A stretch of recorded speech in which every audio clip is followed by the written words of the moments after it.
Hello, welcome back to Algebra 1. Here we're going to cover the topic of multiplying polynomials by monomials.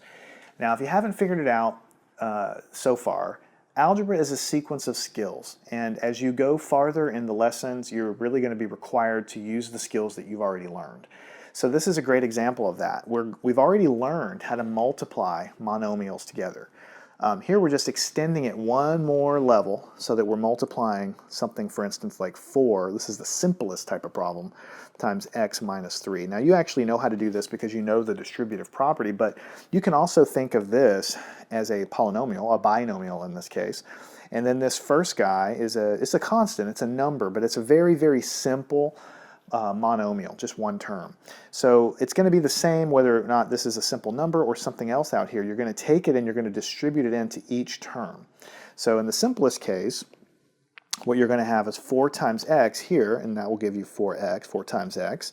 And then here, 4 times negative 3 is going to give you negative 12.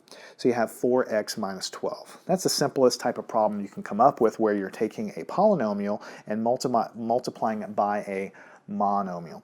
So let's do a couple problems like that and we'll just kind of ratchet up the complexity. Now what if you had c times c minus 2? So again, you have a polynomial, a binomial in this case, times a monomial on the outside.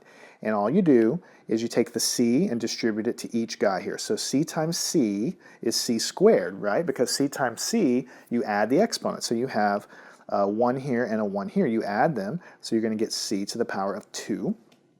And then you're going to have minus from the minus sign on the inside, and then c times 2 is just 2c. That's about as far as you can take it. And that's the answer there. Now the next one looks more like a typical algebra problem that you might actually see. So